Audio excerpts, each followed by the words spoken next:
വസ്വാസ് മാറാൻ സൂറത്തുൽ ഹദീദിൻ്റെ 3 ആയത്ത് നിങ്ങൾ ദിവസം തോറും ഓതണം. വസ്വാസ്, പെണ്ണുങ്ങൾക്ക് വസ്വാസ്, കക്കൂസ് കയറി ഇറങ്ങൂല.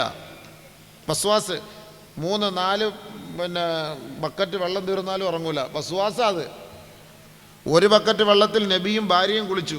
ഇത് നമ്മുടെ ഉമ്മുമ്മ ബാത്റൂമിൽ പോകണമെങ്കിൽ 3 ബക്കറ്റ് വെള്ളം വേണം. മോട്ടർ ഇട്ടിട്ട് കിണറിലെ വെള്ളവും തീർന്ന് കറണ്ട് ചാർജും കൂട്. ഇതിനെക്കാട്ടിൽ നാളെ കക്കൂസി പോകാതിരിക്കലാണ് നല്ലത്. ബില്ലടയ്ക്കണ്ടേ? ആലോചിച്ച് നോക്കി. ഒന്നാമതേ വെള്ളമില്ല. ചില പെണ്ണുങ്ങൾക്ക് ഒന്നു എടുത്തിട്ട് ഇങ്ങോട്ട് വരും, പിന്നെയും പോയി അല്ലോ മുറിഞ്ഞോ, ഇവിടെ നനഞ്ഞില്ല, പിന്നെയും പോവും. പിന്നെ എന്ത് അല്ലോ ഇവിടെ നനഞ്ഞോ എന്നൊരു സംശയം, ഒന്നുകൂടെ പോവും. വസ്വാസ്. നിസ്കരിക്കാൻ നേരത്ത് ഒറ്റാടി പിടിച്ചടാ, പിന്നെ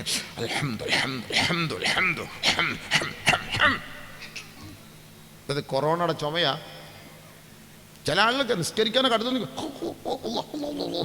ഇമാമ് വലല്ലാലീൻ ആമീൻ എന്ന് പറഞ്ഞ് പോകുമ്പോഴാണെങ്കിൽ ഒറ്റ പിടി ജീവിരില്ല. എന്ത് വസ്വാസപ്പ ഇത്! ഇങ്ങനെയുള്ള വസ്വാസ് പോകാൻ സൂറത്തുൽ ഹദീദിൻ്റെ 3 ആയത്ത് ദിവസം ഓതിയൂത്. സബ്ബഹ ലില്ലാഹി മാ ഫിസ് സമാവാതി വൽ അർദ് വഹുവൽ അസീസുൽ ഹകീം ലഹു മുൽക്കു സമാവാതി വൽ അർദ് യുഹ്യി വയുമീതു വഹുവ അലാ കുല്ലി ഷൈഇൻ ഖദീർ ഹുവൽ അവ്വലു വൽ ആഖിറു വൽ ളാഹിറു വൽ ബാത്തിൻ വഹുവ ബികുല്ലി ഷൈഇൻ അലീം. വസ്വാസ് ഓതിക്കോ. പെണ്ണുങ്ങൾക്കാ കൂടുതലും. ദിവസം ഓതിയൂത്. വെള്ളം കളയരുത് കൂടുതൽ ആവശ്യമില്ലാതെ. അള്ളാഹ്ക്ക് ഹിസാബ് പറയണം. അള്ളാഹിൻ്റെ അടുക്കൽ ഹിസാബ് പറയണം. ചില പള്ളികളിലൊക്കെ ഈ കബറിൻ്റെ മുകളിൽ കൊണ്ടുപോയി ബക്കറ്റും വെള്ളം കൊടുത്ത് ഒഴിക്കുന്ന കാണാം ചില ആളുകൾ. ഒന്നാമതേ പള്ളിയിൽ ഒതു കൊടുക്കാൻ വെള്ളമില്ല. ഈ വാപ്പ ജീവിച്ചിരുന്നപ്പോൾ ഇത്തിരി വെള്ളം കൊടുത്തിരുന്നെങ്കിൽ സമാധാനമുണ്ട്. ഈ മരിച്ചു കഴിഞ്ഞ് കബറിൻ്റെ മുകളിൽ കൊണ്ട് വെള്ളം ഒഴിക്കേണ്ട ആവശ്യമുണ്ടോ? ബക്കറ്റും വെള്ളവും കൂടെ കൊണ്ട് കമത്താണ് കബറിൻ്റെ മുകളിലെ. വാപ്പ ഒന്ന് കുടിച്ചോളി റാഹത്തായിട്ട്. ജീവിച്ചിരുന്നപ്പോൾ എനിക്ക് ഒരു ഗ്ലാസ് വെള്ളം തരാൻ പറ്റിയില്ല, ഇപ്പോൾ കുടിച്ചോളി. ഒഴിച്ചു കൊടുക്കണം. പള്ളിയുടെ വെള്ളം ഞാൻ എൻ്റെ പള്ളി പറയണ്ടേ, വെള്ളം എടുത്ത് നിങ്ങൾ ഒഴിച്ചു കഴിഞ്ഞാൽ നാളെ അള്ളാഹിനടുക്കൽ ബക്കറ്റും വെള്ളമായിട്ട് പറഞ്ഞാൽ ഹിസാബായത്. ഒതു കൊടുക്കാനുള്ള വെള്ളം, കബറിൻ്റെ മുകളിൽ കൊണ്ടൊഴിക്കാനുള്ള വെള്ളമൊന്നുമല്ല. ജീവിച്ചിരുന്നപ്പോൾ വാപ്പ കുറച്ച് വെള്ളം കൊടുത്തുവിടായിരുന്നോ? ഇപ്പോൾ കൊണ്ടൊഴിക്കുന്നത് എന്തിനാണ്? അപ്പോൾ വസ്വാസുള്ളവർക്ക് ഓതാനുള്ള ഖുർആനാണിത്. ഈ ആയത്ത് ഓതിക്കോളി. സൂറത്തുൽ ഹദീദിലെ 3 ആയത്ത് സ്ഥിരമായിട്ട് ഓതിക്കോളി. സൂറത്തുൻ നംലിൽ ഒരായത്തുണ്ട്. അത് ഓതിയാൽ ശാരീരികമായ രോഗങ്ങൾ ഉണ്ടാവില്ല എന്ന് പറഞ്ഞാൽ നമ്മളെ വിഷമിപ്പിക്കുന്ന രോഗങ്ങൾ, നമ്മളെ അസ്ത്രപ്രജ്ഞരാക്കുന്ന രോഗങ്ങൾ, അത്ഭുതപ്പെടുത്തുന്ന രോഗങ്ങൾ. റബ്ബി ഔസിഅനി അൻ അഷ്കുറ നിഅമതകല്ലതി അൻഅംത അലയ്യ വഅലാ വാലിദയ്യ വഅൻ അഅമല സ്വാലിഹൻ തർളാഹ് വഅദ്ഖിൽനി ബിറഹ്മതിക ഫീ ഇബാദിക സ്വാലിഹീൻ. എല്ലാ വഖത്ത് നമസ്കാരത്തിന് ശേഷവും 3 പ്രാവശ്യം വീതം ഇത് ഓതിയാൽ മാരകമായ രോഗങ്ങൾ അവൻ്റെ ശരീരത്തെ ബാധിക്കൂല. എന്താ വേണം? വാഹനത്തിൽ കയറിയാൽ അപകടങ്ങളിൽ നിന്ന് രക്ഷപ്പെടാൻ അല്ലാഹു തആല പഠിപ്പിക്കുന്നു. ബിസ്മില്ലാഹി മജ്രിഹാ വ മുർസാഹാ ഇന്ന റബ്ബി ലഗഫൂറുർ റഹീം. قال رسول الله صلى الله عليه وسلم أمان لأمتي إذا ركبوا أن يقرأوا بسم الله مجرها ومرساها إن ربي لغفور رحيم. എൻ്റെ ഉമ്മത്തികളുടെ പരിപൂർണമായ സംരക്ഷണമാണ്, അവരുടെ ഏറ്റവും വലിയ ഇൻഷുറൻസ് ആണ്. അവർ വാഹനത്തിൽ കയറിയിട്ട് സൂറത്തുൽ ഹൂദിലെ ഈ ആയത്ത് അവർ ഓതിക്കൊള്ളട്ടെ. ബിസ്മില്ലാഹി മജ്രിഹാ വ ഇന്ന റബ്ബി ലഗഫൂറുർ റഹീം. അത് ഓതിയിട്ട് യാത്ര ചെയ്താൽ എൻ്റെ ഉമ്മത്തികൾ സംരക്ഷിക്കപ്പെടുമെന്ന് നബിയുനാ റസൂലുള്ളാഹി. വണ്ടി കയറുമ്പോൾ ഉള്ള സുരക്ഷ അല്ല, ഗവൺമെൻറ് അതിൽ ബെൽറ്റ് ഇട്, തലയിൽ കവചം ധരിക്കും, ഇതൊക്കെ ചെയ്തോളി. പക്ഷെ സുരക്ഷ, വണ്ടിയുടെ സുരക്ഷ, നമ്മുടെ ഏറ്റവും വലിയ ബെൽറ്റ് ഇതാണ്. ഓതണം. സുബ്ഹാനല്ലദീ സഖറ ലനാ ഹാദാ വമാ കുന്നാ ലഹു മുഖ്രിനീൻ വഇന്നാ ഇലാ റബ്ബിനാ ലമുൻഖലിബൂൻ. കണ്ടോ, വണ്ടിയിൽ കയറുമ്പോൾ ദുആ എന്നറിയോ? അല്ലാഹ് ഇതൊക്കെ എനിക്ക് യാത്ര ചെയ്യാൻ നീ ഒരുക്കി തന്നു. വഇന്നാ ഇലാ റബ്ബിനാ ലമുൻഖലിബൂൻ, നിന്നിലേക്കാ ഞാൻ മടങ്ങുന്നതെന്ന്. ഇപ്പോൾ പോകുന്ന വഴിക്കെങ്ങാണ് വണ്ടി ഇടിച്ച് മരിച്ചു പോയാൽ വഇന്നാ ഇലാ റബ്ബിനാ ലമുൻഖലിബൂൻ എന്നാണ് അല്ലാഹ് എപ്പോഴും ഓർത്തോണം, നിന്നിലേക്കാണ് എൻ്റെ മടക്കം. വണ്ടി കയറുമ്പോൾ ഓതാനുള്ള ദുആ ഇത് നമ്മൾ ഓതണ്ടേ? ഇത് ഓതി നോക്കി, അള്ളാഹ് നമ്മളെ സംരക്ഷിക്കും. ഇതൊക്കെ നബി പഠിപ്പിച്ചെന്നല്ലേ, ഖുർആനാണിതെല്ലാം. ഇതിനപ്പുറത്ത് വേറെ എന്താ വേണ്ടേ? വീട്ടിലേക്ക് നിങ്ങൾ കയറുമ്പോൾ, ഇന്ന് നിങ്ങൾ വാത് കഴിഞ്ഞ് വീട്ടിലേക്ക് പോകുമ്പോൾ ആദ്യം അസ്സലാമു അലൈക്കും വറഹ്മത്തുള്ളാഹ്, രണ്ടാമത് അല്ലാഹുമ്മ സ്വല്ലി അലാ മുഹമ്മദിൻ വഅലാ ആലി മുഹമ്മദ്, മൂന്നാമത് 3 പ്രാവശ്യം സൂറത്തുൽ ഇഖ്ലാസ് ഓതണേ. വീട്ടിൽ കയറുമ്പോൾ 3 പ്രാവശ്യം സൂറത്തുൽ ഇഖ്ലാസ്, ഖുൽ ഹുവല്ലാഹു അഹദ് അല്ലാഹു സമദ് ലം യലിദ് വലം യൂലദ് വലം യകുൽ ലഹു കുഫുവൻ അഹദ് ഓതിയിട്ട് നിങ്ങൾ വീട്ടിൽ കയറിയാൽ ആ വീട്ടിൽ ഇടങ്ങേറ് മുസീബത്തുണ്ടാവൂല. ആ വീട്ടിൽ പട്ടിണി എന്ന് പറയുന്നതോ ദാരിദ്ര്യമോ തൊട്ട് തീണ്ടുകയോ ചെയ്യൂല. കയറുന്ന ഉടനെ അസ്സലാമു അലൈക്കും വറഹ്മത്തുള്ളാഹി വബറകാതുഹു, ഒരു സലാത്ത് നബി തങ്ങളുടെ പേരിൽ 3 പ്രാവശ്യം സൂറത്തുൽ ഇഖ്ലാസ് വീട്ടിൽ കയറുമ്പോൾ. എല്ലാ ദിവസവും ഇന്ന് വാഴ കഴിഞ്ഞ് പോകുമ്പോൾ ഇന്ന് മുതൽ ചാലു ആക്കിക്കൊള്ളി. എപ്പോഴും വീടിൻ്റെ ഡോർ രാത്രി അടയ്ക്കുമ്പോൾ ലഖദ് ജാഅകും റസൂലുൻ മിൻ അൻഫുസികും അസീസുൻ അലൈഹി മാ അനിത്തും ഹരീസുൻ അലൈക്കും ബിൽ മുഅ്മിനീന റഊഫുർ റഹീം ഫൈൻ തവല്ലൗ ഫഖുൽ ഹസ്ബിയല്ലാഹ് ലാ ഇലാഹ ഇല്ലാഹു അലൈഹി തവക്കൽതു വഹുവ റബ്ബുൽ അർശിൽ അളീം. പറഞ്ഞടച്ചോളി. ഓക്കെ, അല്ലാഹ് ഏറ്റെടുത്ത് പറഞ്ഞടച്ചോളി. ഖുർആനിലും ഹദീസിലും ഇതൊക്കെ നമുക്കൊരു ജീവിതത്തിൻ്റെ വ്യവസ്ഥ പഠിപ്പിച്ചു തരുന്നുണ്ട്. ഖമ്മിറുൽ ആനിയ വഔകുൽ അസ്ഖിയ വഅജീഫുൽ അബ്വാബ് വഅക്ഫിതു സിബിയാനകും മിൻദൽ മസാ ഫൈനലിൽ ജിന്നി ഇന്തിശാറൻ വഖത്ഫാ وَاطْفِئُ الْمَصَابِيحَ عِنْدَ الرُّقَادِ فَإِنَّ الْفُوَيْسِقَةَ قَدْ اجْتُرَّتْ أَوْ كَمَا قَالَ عَلَيْهِ السَّلَامُ. നബി തങ്ങൾ പഠിപ്പിച്ചു തരാം, കേട്ടോളി. എല്ലാം ഉണ്ട് ഖുർആനിലും ഹദീസിലൊക്കെ. നിങ്ങൾക്ക് ചുമ്മാ വെറുതെ ഒന്നുമില്ല എന്നും പറഞ്ഞാൽ പോരാ. ഖമ്മിറുൽ ആനിയ.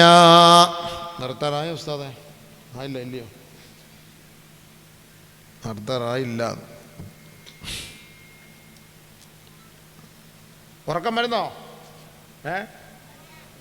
ആരും എഴുന്നേറ്റ് പോകുന്നുമില്ല, ഉറങ്ങൊന്നുമില്ല. ഇതെന്താ ഉസ്താദേ? കടിഞ്ചായ ചൂടായിട്ടൊഴി, ചൂടുവെള്ളം. ഖമ്മിറുൽ ആനിയ. മക്കളെ അല്ല, സഹോദരിമാർ, ഈ പെണ്ണുങ്ങളെ വിഷമിക്കരുത് കേട്ടോ. ഞാൻ ഈ വടക്ക് പ്രസംഗിക്കാൻ പറ്റും. പെണ്ണുങ്ങൾ പറഞ്ഞാൽ വടക്ക് ഭയങ്കര ബഹുമാന സൂചകമായി പറയുന്ന ഒരു വാക്കാണ് പെണ്ണുങ്ങളെ എന്ന് പറഞ്ഞാൽ. നിങ്ങൾ നമ്മുടെ ഈ നാട്ടുകാർക്ക് പിടിക്കൂല. ചില നാട്ടിൽ എടിയെന്ന് വിളിച്ചാൽ ഭയങ്കര സ്നേഹത്തിൻ്റെ വാക്കാണ് എടി. ചില നാട്ടിൽ എടിയെന്ന് വിളിച്ചാൽ ചീത്തയാണ്, അവ കിട്ടപ്പെടില്ല. ഇവിടെ എങ്ങനെ ഉസ്താദ്? എടിയെന്ന് വിളിച്ചാൽ കുഴപ്പമുണ്ടോ? അടി കിട്ടൂല്ലയോ? എടിയെന്ന് വിളിച്ചാൽ അടിയാന്ന്. അതോ ഇല്ല എൻ്റെ പടച്ചവനെ. ചില സ്ഥലത്ത് എടി മോളെ എന്നൊക്കെ വിളിച്ചാൽ അവർക്ക് സന്തോഷമാണത്. ഓരോ സ്ഥലത്ത് അങ്ങനെയല്ലേ? ഇഷ്ടമില്ല. നമ്മുടെ വടക്കോട്ട് പോയാലുണ്ട് ഇയാളെന്നാണ് വിളിക്കുന്നത്. നമ്മളെ കയറി എന്നെ പ്രസംഗിക്കാൻ വിളിച്ചോടെ വിളിച്ചിട്ട് ഇയാളെ നമുക്ക് കിട്ടിയത് വലിയ ഭാഗ്യമായി. ഒരു ദിവസം പ്രസംഗിക്കാം, ആദ്യമായിട്ട് എനിക്ക് എൻ്റെ കാര്യമെല്ലാം കൂടെ എന്നെ വിളിച്ച് വരുത്തിയമാർ എന്താ ഈ പറയുന്നത്. ഇയാളെ ഞങ്ങൾ പല പ്രാവശ്യം ഫോൺ വിളിച്ചു. അങ്ങനെ കിട്ടിയപ്പോൾ അവസാനം അയാൾ തിരിച്ച് വിളിച്ചു. അങ്ങനെ നമുക്ക് എന്തായാലും അൽഹംദുലില്ലാഹ് അല്ലാഹുവിൻ്റെ ഫദ്ലോടെ അയാൾ നമുക്ക് ഇവിടെ നിന്ന് പ്രസംഗിക്കും. എൻ്റെ ജത് വിളകി ഞാൻ പിന്നെ മിണ്ടാതിരുന്ന പറയാം. ഉസ്താദ് രഹസ്യമായിട്ട് ഇവിടുത്തെ ഉസ്താദിനോട് ചോദിച്ചു, എന്താ ഇവിടുത്തെ ഏറ്റവും വലിയ മഹത്വവൽക്കരിക്കുന്ന വാക്കാണ് ഇയാളെന്ന് പറഞ്ഞാൽ. നമ്മുടെ നാട്ടിൽ അടി കിട്ടൂല. നിനക്ക് എന്താ ഇയാൾക്ക് എന്താണ് ജോലി എന്ന് ചോദിക്കില്ലേ? അതാണ് ചിലർക്ക് വലിയ അത്ഭുതമാണ് അവർക്കൊക്കെ. ചില ഓരോ ഭാഷകൾ നമ്മളൊക്കെ ഇങ്ങനെ കറങ്ങി പ്രസംഗിക്കാൻ പോകുന്നതുകൊണ്ട് ഓരോന്നും പഠിച്ചു വെച്ചിട്ടുണ്ട്. നമ്മുടെ ഇവിടുത്തെ നാട്ടിലത്തെ നല്ല ഭാഷ അവിടെ തെറിയായിരിക്കും, അവിടുത്തെ തെറി ഇവിടുത്തെ ഏറ്റവും നല്ല ഭാഷയായിരിക്കും. അപ്പോൾ അതൊക്കെ പഠിച്ചു വെച്ചേക്കണം. ആദ്യമായിട്ടൊക്കെ ഓരോ സ്ഥലത്ത് പോകുമ്പം വടക്കോട്ട് പോകുമ്പോൾ പേപ്പറിൽ എഴുതി മടിക്കും. ഇവിടുത്തെ ചീത്ത എല്ലാം എഴുതി തരാൻ പറയും. ഞാൻ ഒരു പേപ്പർ കൊടുത്ത് എഴുതി തരും അവർ. അപ്പോൾ ഇവിടുത്തെ ചീത്ത. അപ്പോൾ നമ്മൾ നോക്കുമ്പോൾ ഇവിടുത്തെ പാറ്റാടയും പല്ലിയുടെയൊക്കെ പേരാ സാധനം, വേറെ കുഴപ്പമൊന്നുമില്ല. നമ്മുടെയൊക്കെ ഇവിടുത്തെ പാറ്റാടയ്ക്ക് പല്ലിക്കൊക്കെ പറയുന്ന പേര് അവിടെ വലിയ ചീത്തയാണ്. നമുക്കങ്ങനെ പറയാൻ പറ്റുമോ? പോലീസ് സ്റ്റേഷനിൽ പുതിയ SI വന്നാൽ ആദ്യം വിളിക്കും, ഏട്ടനെ വിളിച്ചിട്ട് പറയും ഇവിടുത്തെ കേടികളുടെ എല്ലാം ലിസ്റ്റ് ആദ്യം തരാൻ പറയും. ആദ്യം ഇവിടെ ഈ പരിസരത്ത് ഉള്ളവരുടെയൊക്കെ ആദ്യ ലിസ്റ്റ് അയാൾ വാങ്ങുന്നത് പോലെ നമ്മളുടെ അടുത്ത് പ്രസംഗിക്കാൻ പോയാൽ ഇതൊക്കെ ഉസ്താദ്, ഇതൊക്കെ തെറിയാണ്, ഇതൊക്കെ ഇവിടുത്തെ ചീത്തയാണ്, ഇതൊക്കെ സൂക്ഷിക്കണം എടുക്കണം എന്നൊക്കെ പറയും. ഒരുപാട് അനുഭവങ്ങളുണ്ട്. അത് പോട്ടെ, അവിടെ ഇരിക്കട്ടെ, നമുക്കിപ്പോൾ അങ്ങനെയൊന്നും വേണ്ട. അപ്പോൾ അതുകൊണ്ട് ഈ പെണ്ണുങ്ങളെ വിളിക്കുമ്പോൾ വിഷമിക്കരുത് കേട്ടോ. ഇടയ്ക്ക് ഇങ്ങനെ അങ്ങ് കൂടുതൽ നമുക്ക് വടക്കോട്ടാണെന്നുള്ള ഈ പ്രസംഗം. അപ്പോൾ അതുകൊണ്ട് അങ്ങനെ അങ്ങോട്ട് സംഭവിച്ചു പോകുന്നതാണ്. സഹോദരിമാരെ പങ്കെടുക്കുക എന്ന് പറഞ്ഞാൽ ഏറ്റവും വലിയ തെറിയ നാട്ടിൽ. അവിടെ കാസർഗോഡ് ജോലി ഉസ്താദ്, അതുകൊണ്ട് അച്ചിരിക്കുന്നത് വേണ്ട. നിങ്ങൾക്ക് വല്ല മനസ്സിലായ പങ്കെടുക്കുക എന്നൊക്കെ പറഞ്ഞാൽ എല്ലാവരും നാളെ പങ്കെടുക്കണം. സഹോദര നാളെ പരിപാടിയിൽ എല്ലാവരും പങ്കെടുക്കണം കേട്ടോ. പെണ്ണുങ്ങളെ ചിരി അങ്ങ് തുടങ്ങും. വലിയ പ്രശ്നമാണ് അത്. പങ്കെടുക്കാന്ന് പറഞ്ഞാൽ പോയി പറഞ്ഞേക്കല്ലേ, മഞ്ചേശ്വരത്തുനിന്ന് പോയി പങ്കെടുക്കാമെന്ന് പ്രസംഗിച്ചേക്കല്ലേ. അതിൻ്റെ അർത്ഥമൊക്കെ ഞാൻ പറയുന്നത് ഉസ്താദിൻ്റെ ചോദിച്ചാൽ ഞാൻ രസമായിട്ട് പറഞ്ഞുതരാം, അങ്ങ് പറഞ്ഞാൽ മതി. അപ്പോൾ അതുകൊണ്ട് ഓരോ നാട്ടിലും ഓരോ ഭാഷയാണ് കേട്ടോ. അത് നമ്മൾ പോട്ടെ, അൽഹംദുലില്ലാ. അപ്പോൾ സഹോദരിമാരെ മഹത്വവൽക്കരിച്ചുകൊണ്ട് ഇടയ്ക്കിടയ്ക്ക് ഞാനിങ്ങനെയൊക്കെ പറഞ്ഞാൽ നിങ്ങളത് ഒന്ന് ശ്രദ്ധിച്ചോണം, ഒന്ന് പൊരുത്തപ്പെട്ടേക്കണം കേട്ടോ. അങ്ങനെ ഉദ്ദേശത്തിൽ പറയല്ല. ഹമ്മിറുൽ ആനിയ, നിങ്ങളോടുള്ള ഒരു ഉപദേശമാണ്. നബി തങ്ങൾ പറയാണ് ഹമ്മിറുൽ ആനിയ, പാത്രങ്ങളൊക്കെ മൂടി വെക്കണം എപ്പോഴും. നബി തങ്ങൾ പറഞ്ഞ വാക്കാണ്. പാത്രങ്ങൾ എപ്പോഴും രാത്രിയായാലും പകലായാലും പാത്രം മൂടി വെക്കണം. മൂടിയില്ലേ ബിസ്മില്ലാഹിർ റഹ്മാൻ റഹീം പോലെ ഒരു കമ്പെടുത്ത് ഇങ്ങനെ മൂടി വെക്കണം. വെള്ളം എപ്പോഴൊക്കെ പൈപ്പിൻ്റെ ടാപ്പ് പൂട്ടി വെച്ചിടണം. രാത്രിയൊക്കെ മോട്ടർ ഇട്ടിട്ട് നമ്മൾ കിടന്നുറങ്ങും, കറണ്ട് പോവും. മോട്ടർ ഇടും, കറണ്ട് പോവും, പിന്നെ കിടന്നുറങ്ങും. രാത്രി പൂക്കുറ്റി ഉറക്കം, പിന്നെ കറണ്ട് വരുന്നു, വെറുതെ വെള്ളം പോയിക്കൊണ്ടിരിക്കും. നമ്മൾ വിചാരിക്കും നല്ല മഴ വേനലുമായിട്ട് മാഷാ അല്ലാഹ് സവിയ ഇന്നലെ ഞാൻ ദുആ ചെയ്ത് മഴ പെയ്യണേ, അൽഹംദുലില്ലാഹ് നല്ല മഴ. അൽഹംദുലില്ലാഹ്. സുബഹി കഴിഞ്ഞ് നോക്കുമ്പോൾ മോട്ടറും കത്തിപ്പോയി, കിണറ്റിൽ വെള്ളവും ഇല്ല. രാവിലെ ഓടി വന്നിരിക്കുക, നല്ല മഴയായിരുന്നു, കുടിക്കാൻ വെള്ളമില്ല. എന്താ കൂടുതലും വെള്ളം വാങ്ങിക്കൊണ്ട് വയ്ക്കുക. അതെന്താ ഇന്നലെ മോട്ടറിട്ട് കറണ്ട് പോയി, ഞാൻ അറിഞ്ഞില്ല, കിടന്നുറങ്ങി. നല്ല മഴയായിരുന്നു. രാത്രി 12 മണി കറണ്ട് വന്നു, വെള്ളം മൊത്തവും പോയി തീർന്നു. അതുകൊണ്ട് വൗക്കുല്ലസ്കിയ, എപ്പോഴായാലും രാത്രി നിങ്ങൾ ടാപ്പ് പൂട്ടിയിട്ട് വേണം കിടന്നുറങ്ങാൻ. ഇതൊക്കെ നബി തങ്ങൾ പഠിപ്പിച്ച നമുക്കറിയില്ല ഇതൊക്കെ. അതാ റസൂൽ പറഞ്ഞാലോ. വഅജീഫുൽ അബ്വാബ്, വാതിൽ എപ്പോഴും നിങ്ങൾ അടച്ചിടണം കേട്ടോ. ഡോർ ക്ലോസ്ഡ്, എപ്പോഴും അടച്ചിട്ടേക്കണം വാതിൽ. ഫ്രണ്ട് ഡോർ അടച്ചിട്ടേക്കണം എപ്പോഴും. ഇവിടെ സഹോദരിമാർ നമ്മുടെയൊക്കെ വീടുകളിലൊക്കെ ചുമ്മാ അങ്ങ് തുറന്നു പോലെ. ഇപ്പം അറിയാമല്ലോ, ഈ വെള്ളം താന്നും പറഞ്ഞ് ചോദിച്ച് പുറത്തുനിന്ന് ആൾക്കാർ വരും. നമ്മുടെ വീട്ടിൽ ചില ആണുങ്ങളെല്ലാം കാണുമല്ലോ, എല്ലാവരും രാവിലെ പോകും. ഈ വെള്ളം എടുക്കാൻ വേണ്ടിയിട്ട് പെണ്ണുങ്ങൾ അകത്തേക്ക് പോകും, പിന്നാലെ കൂടെ അവന്മാരും കയറും. എത്ര സംഭവങ്ങൾ അടുത്ത സമയത്ത് വന്നത്. അപ്പോൾ അതുകൊണ്ട് വജീഫുൽ അബ്വാബ്, എപ്പോഴും ഡോർ അടച്ചിടണമെന്നാണ് നബി തങ്ങൾ പറഞ്ഞത്. പിന്നെ പെണ്ണുങ്ങളെ അപേക്ഷിച്ചിടത്തോളം വേറൊരു സ്വഭാവമുണ്ട്. ഈ തള്ളയും കുഞ്ഞും മാത്രമുള്ള വീട്ടിൽ സ്വാഭാവികമായിട്ട് പെണ്ണുങ്ങളെ പാല് കൊടുക്കുമല്ലോ. കുഞ്ഞിന് പാല് കൊടുക്കുമ്പോൾ ഈ സിബ് ഊരിയിട്ട് പാല് കൊടുക്കും, സിബിടാൻ മറന്നു പോകും. ഒരു സ്വഭാവം അങ്ങനെയാണ്. അപ്പോഴായിരിക്കും പാല് കൊടുത്തോണ്ടിരിക്കുമ്പോഴായിരിക്കും ഒരാൾ കോളിംഗ് ബെൽ ടിങ് ടിങ് ഓടി അതേപോലെ വരും സംഭവം പുറത്തേക്ക്. അങ്ങനെയാണ് ചില പെണ്ണുങ്ങൾ, അറിയില്ല, മറന്നു പോകുന്നതാണ് സ്വാഭാവികം. കറിക്കരിഞ്ഞുകൊണ്ടിരിക്കും, പയറരിഞ്ഞുകൊണ്ടിരിക്കും, കോളിംഗ് ബെൽ ടിങ് ടിങ് കത്തിയായിട്ടായിരിക്കും. പള്ളിക്കാർ രാവിലെ പോയതാ, കാട്ടുപുതുശ്ശേരി ഉസ്താദ് സെക്രട്ടറി എല്ലാം കൂടെ പിരിവിന് പോയതാ. രാവിലെ അവിടെ കാണുമല്ലോ എന്നോർത്ത് കുട്ടിക്ക് സ്കൂളിൽ കൊണ്ടുപോകാൻ വേണ്ടി വെണ്ടയ്ക്ക് അരിഞ്ഞുകൊണ്ടിരുന്ന ക്ലിങ്ങും അടിച്ചു. വെണ്ടയ്ക്ക് അതായിട്ട് കത്തി കയറിപ്പോണ്ട്. നേരെ വന്ന് എന്താ വേണ്ട കത്തിയിരിക്കുന്നു, ഇപ്പോൾ ഒന്ന് ചോദിക്കേണ്ട പോയേക്കാം. അള്ളാ പിരിവൊന്നും വേണ്ട. അള്ളാ അറിയില്ല. അവർ അടുക്കളയിൽ തൂത്തോണ്ടിരിക്കുകയാണ്. അടുക്കളയുടെ പരസ്യത്ത് രാവിലെ പെണ്ണുങ്ങൾ വെളിയിൽ ഇങ്ങനെ ആദ്യം പോകണ തൂപ്പ്. രാവിലെ ഉസ്താദും സെക്രട്ടറിയും പ്രസിഡൻറ്റും പോവാ പിരിവിന്. ബെല്ലടിച്ചു. കാക്ക നല്ല ഉറക്കം. ആൾ എഴുന്നേക്കൂല. അയാൾ 9:15 എഴുന്നേക്കണമെങ്കിൽ. സോളാർ വർക്ക് ചെയ്യണം, സോളാർ. അപ്പോഴേ എഴുന്നേക്കുള്ളൂ കാക്ക. അപ്പോൾ താത്ത നേരത്തെ എഴുന്നേക്കും. താത്ത അവിടെ തൂത്തുകൊണ്ടിരിക്കുകയായിരുന്നു. ബെല്ലടിച്ചു. താത്ത ചൂല് താഴെ ഇടാൻ മറന്നു. ചൂലോടുകൂടി പുറത്തേക്ക് വരും ഫ്രണ്ടിലേക്ക്. ആപ്പിൽ അങ്ങത്തെ എടുത്ത് താത്തായ ചൂലോടുകൂടി വന്ന് ദായുസ്ത പിരിവ് ചോദിക്കണ്ട, നമുക്ക് പോയേക്കാം, ചൂലുമായിട്ടാണ് വന്നേക്കുന്നതെന്ന് വേണ്ട. ഇതാണ് പെണ്ണുങ്ങളുടെ സ്വഭാവം, സ്വാഭാവികമാണ്. അതുകൊണ്ടാണ് നബി സല്ലല്ലാഹു അലൈഹി വസല്ലം തങ്ങൾ പറഞ്ഞ നാഖിസാത്തു അഖലിൻ വദീൻ, കുറച്ചൊരു 30 പൈസ കുറവാണ്, നിങ്ങളതനുസരിച്ച് വേണം അവരത് സംസാരിക്കാനും. കുറച്ച് കുറവാണ്. നാഖിസാത്തു അഖലിൻ വദീൻ. ചിരിക്കാൻ പറഞ്ഞാലും ശരിയല്ലേ, മോട്ടർ ഇട്ടാൽ ഓഫാക്കണം എന്ന് പറഞ്ഞാൽ കേൾക്കൂല, എത്ര പ്രാവശ്യം പറഞ്ഞാലും കേൾക്കൂല. അങ്ങനെ തന്നെയാണ് സംഭവം. മറന്നു പോകുന്നു. ഗ്യാസ് സിലിണ്ടർ ഓഫാക്കി വെക്കാൻ പറഞ്ഞാൽ കേൾക്കൂല. രാത്രി ഗ്യാസിൻ്റെ മണമടിക്കുമ്പോൾ നമ്മൾ രാത്രി പോയി ഓഫാക്കും, പറഞ്ഞാൽ കേൾക്കൂല. കേൾക്കും, പക്ഷെ മറന്നു പോകുന്നതാണ്. അതുകൊണ്ടാണ് നബി തങ്ങൾ പറഞ്ഞത് നിങ്ങൾ ഡോർ എപ്പോഴും അടച്ചിടണം കേട്ടോ. ആരെങ്കിലും ബെല്ലടിച്ചാൽ നിങ്ങൾ ജനൽ തുറന്നിട്ടേ നോക്കാവൂ, അല്ല നേരെ ഡോർ തുറക്കാൻ പാടില്ല. ഇനി ആരെങ്കിലും ഒരു വീട്ടിലേക്ക് പോയാൽ ഡോറിൽ നിങ്ങളുടെ നേരെ നിന്ന് ബെല്ലടിച്ചിട്ട് മാറി നിൽക്കണം. വീടിൻ്റെ ഡോറിന് നേരെ നിൽക്കാൻ പാടില്ല, മാറി നിൽക്കണം. ഇതാ ഇസ്ലാം പഠിപ്പിക്കുന്നത്.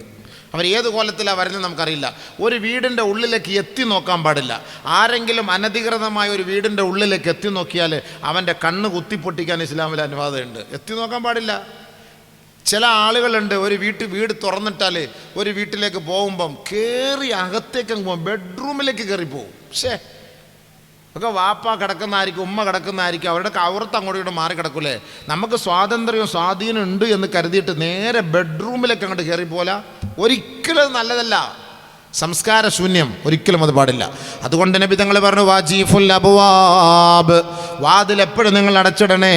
വഖഫിതു സിബ്യാനകും ഇൻദൽ മസാ, സന്ധ്യാസമയത്ത് മക്കളെയും കൊണ്ട് വെളിയിലിറങ്ങല്ലേ പെണ്ണുങ്ങളെ. സന്ധ്യാസമയത്ത് മക്കളെയും കൊണ്ട് നിങ്ങൾ വെളിയിലിറങ്ങിയാൽ ഫൈനലിൽ ജിന്നി ഇന്തിശാറം വഖത്ഫാ, ജിന്ന് ഭൂതവർഗം അത് വിഹരിക്കുന്ന സമയമാണ് കേട്ടോ. അപ്പോൾ നിങ്ങളുടെ മക്കളെ അത് റാഞ്ചിയെടുക്കാൻ അത് കാരണമായേക്കാം. അതാണ് കുട്ടികൾ രാത്രി കിടന്ന് കരയുന്നത്. അതുകൊണ്ട് സന്ധ്യാസമയം കുഞ്ഞുങ്ങളെ നിങ്ങൾ പുറത്തിറക്കാൻ പാടില്ല. ഇത് നബി സല്ലല്ലാഹു അലൈഹി വസല്ലം തങ്ങൾ എന്നെ നമുക്ക് പഠിപ്പിച്ചതെന്നല്ലേ. നമ്മുടെ മക്കൾ ആര് കേൾക്കുന്നത്? നമ്മുടെ ഭാര്യമാർ, നമ്മുടെ സഹോദരിമാർ കേൾക്കുന്നുണ്ടോ? സന്ധ്യാസമയത്താണ് ഉലാത്തുന്നത്. കുളിച്ചിട്ട് പെണ്ണുങ്ങളൊക്കെ കുളിച്ചിട്ട് മുടിയിട്ട് ഇങ്ങനെ ശുശു ശുശു ശുശു. സന്ധ്യാസമയത്താണ് ഒരു കുളി. തോട്ടിൽ പോകുന്നത്, കുളിക്കാനൊക്കെ പോകുന്നത് സന്ധ്യാസമയത്ത്, ശൈത്താൻ ഇറങ്ങുന്ന സമയമാണിത്. ഫൈനലിൽ ജിന്നി ഇന്തിശാറം വഖത്ഫാ വഅത്ഫിഉൽ മസാബിഹ ഇൻദർ റുഖാദ്, ഉറങ്ങാൻ കിടക്കുമ്പോൾ നിങ്ങൾ വിളക്കണച്ചിട്ട് ഉറങ്ങണേ. ഉണ്ടോ? فإن الفويسقة ربما اجترت الفتيلة فأحرقت أهل البيت. ചെറിയ ചുണ്ടലി ഉണ്ടല്ലോ, ആ ചുണ്ടലി ആ വിളക്കിൻ്റെ തിരി കടിച്ച് ആ വിളക്ക് നിലത്ത് വീണ് അങ്ങനെ തീ പടർന്ന് നിങ്ങൾ കത്തിച്ചാമ്പലാകാൻ കാരണമായേക്കാം. അതുകൊണ്ട് രാത്രി ഉറങ്ങാൻ കിടക്കുമ്പോൾ വിളക്ക് കെടുത്തിയിട്ട് ഉറങ്ങണേ. അപ്പോൾ ഇന്ന് ഷോർട്ട് സർക്യൂട്ട് ഉണ്ടാകാൻ കാരണം ഇതൊക്കെ ഈ എലി കടിക്കുന്നതാണ്. ചുണ്ടലി ഉണ്ടോ? ഈ ചുണ്ടലിയെക്കുറിച്ച് നബി അന്നേ പറഞ്ഞു. ഇതൊക്കെ കയറി സാധനങ്ങൾ തിന്നും, ഇതെല്ലാം കയറി പച്ചക്കറിയിൽക്കകത്ത് കയറി ഇറങ്ങും, ഇതൊക്കെ വിളക്കിൽ കയറും, ഇതൊക്കെ ഗ്യാസ് കട്ട് ചെയ്തിട്ട് പോകും, ഇതൊക്കെ നമ്മുടെ ഓരോ വയറ് കട്ട് ചെയ്തിട്ട് പോകും. അതുകൊണ്ട് നിങ്ങളൊന്ന് സൂക്ഷിക്കണേ. ഇതാരാ പറഞ്ഞ? നബി എത്ര വർഷങ്ങൾക്ക് മുമ്പ്. വാത്ഫിഉൽ മസാബിഹ ഇൻദർ റുഖാദ്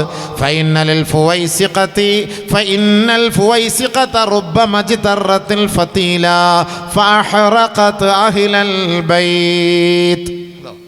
നബി സല്ലല്ലാഹു അലൈഹി വസല്ലം തങ്ങൾ പരിശുദ്ധമായ ഖുർആനിൻ്റെ വീക്ഷണത്തിൽ ഒരു വീട് എങ്ങനെ സംസ്കരിക്കണം, ഒരു വീട് എങ്ങനെ ഭരിക്കണം, വീട്ടിലുള്ളവർ എങ്ങനെ താമസിക്കണം എന്നതിനെക്കുറിച്ചൊക്കെ നമുക്ക് പഠിപ്പിച്ചു തരാണ് ഖുർആനാണ്. ഇതൊക്കെ നമുക്ക് പഠിപ്പിച്ചു തരാണ്. വീട്ടിലേക്ക് നിങ്ങൾ കയറുമ്പോൾ ഫൈദാ ദഖൽതും ബുയൂതൻ ഫസല്ലിമു അലാ അഹ്ലിഹാ യാ അയ്യുഹല്ലദീന ആമനൂ ലാ തദ്ഖുലൂ ബുയൂതൻ ഗൈറ ബുയൂതികും ഹത്താ തസ്തഅനിസൂ വതുസല്ലിമു അലാ അഹ്ലിഹാ. നിങ്ങൾ നിങ്ങളുടേതല്ലാത്ത വീടുകളിൽ കയറുമ്പോൾ അനുവാദം ചോദിക്കാതെ നിങ്ങൾ ആ വീട്ടിലേക്ക് കയറരുത് കേട്ടോ. ഖുർആൻ സംസ്കാരം പഠിപ്പിക്കുന്നു. ഒരു വീട്ടിലേക്ക് കയറുമ്പോൾ അനുവാദം ചോദിക്കണം. എങ്ങനെയാണ് അനുവാദം? റസൂലുള്ളാഹി തങ്ങൾ ചോദിച്ചു അനുവാദം. എങ്ങനെയാണ്? സ്വഹാബത്ത് ചോദിച്ചപ്പോൾ അസ്സലാമു അലൈക്കും വറഹ്മത്തുള്ളാഹി വബറകാതുഹു 3 പ്രാവശ്യം ഉറക്കെ പറയണേ. മടക്കാൻ ആരുമില്ല എങ്കിൽ നിങ്ങൾ മടങ്ങിപ്പോകണം. സലാം പറയാതെ ഒരു വീട്ടിലേക്ക് നിങ്ങൾ കയറി ചെല്ലാൻ പാടില്ല. സലാം പറയണം. നമ്മൾ സലാം പറയില്ല. ഇപ്പോൾ ചൈനക്കാരൻ മറ്റേതിനകത്ത് സലാം പറഞ്ഞു വെച്ചേക്കാണ്. ഇപ്പോൾ കോളിംഗ് ബെൽ ക്ലിക്ക് നടിച്ചാൽ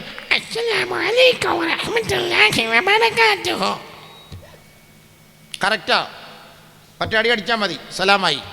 നമ്മൾ സലാം പറയണം. വീട്ടിൽ പ്രശ്നം ഉണ്ടാകുന്ന കാരണം എന്താണെന്നറിയോ? 2 കാരണമാണ്. നബി സല്ലല്ലാഹു അലൈഹി വസല്ലമ തങ്ങൾ പറയുന്നു, ഇദാ ദഖൽതും ബുയൂതൻ ഫസല്ലിമു അലാ അഹ്ലിഹാ വദക്കറ സ്മല്ലാഹി അലാ തുആമിഹി. നിങ്ങൾ വീട്ടിലേക്ക് കയറുമ്പോൾ സലാം ചൊല്ലി കയറണേ. ഭാര്യ നമുക്ക് വിളമ്പിത്തരുന്ന ഭക്ഷണം, ഉമ്മ നമുക്ക് വിളമ്പിത്തരുന്ന ഭക്ഷണം ബിസ്മില്ലാഹിർ റഹ്മാനിർ റഹീം ചൊല്ലി കഴിക്കണേ. ഈ 2 കാര്യങ്ങൾ ഒരാൾ ചെയ്താൽ ഖാല ശൈത്താനു ലിഅവാനിഹി, പിശാച് തൻ്റെ അനുയായികളോട് വിളിച്ചു പറയും, ലാ മബീത ലക്കും വലാ അശാ, നിങ്ങളാരും ഇങ്ങോട്ട് വരരുത്, നിങ്ങൾക്ക് ഇന്നിവിടെ കിടക്കാനും സൗകര്യമില്ല, കഴിക്കാനും ഭക്ഷണമില്ല. ഉണ്ടോ? ബിസ്മി ചൊല്ലി ഭക്ഷണം കഴിക്കണം, സലാം ചൊല്ലി വീട്ടിൽ കയറണം. 2, ആരെങ്കിലും വീട്ടിലേക്ക് കയറുമ്പോൾ സലാം ചൊല്ലിയിട്ടുമില്ല, ബിസ്മി ചൊല്ലിയിട്ടുമില്ല എങ്കിൽ ഖാല ശൈത്താനു ലിഅവാനി, പിശാച് തൻ്റെ അനുയായികളോട് പറയുന്നു, അദ്റക്തുമുൽ മബീത വൽ അശാ, നിങ്ങൾക്കൊന്ന് താമസിക്കാനുള്ള ഭക്ഷണവും ഉറങ്ങാനുള്ള വീടുമുണ്ട് കേട്ടോ.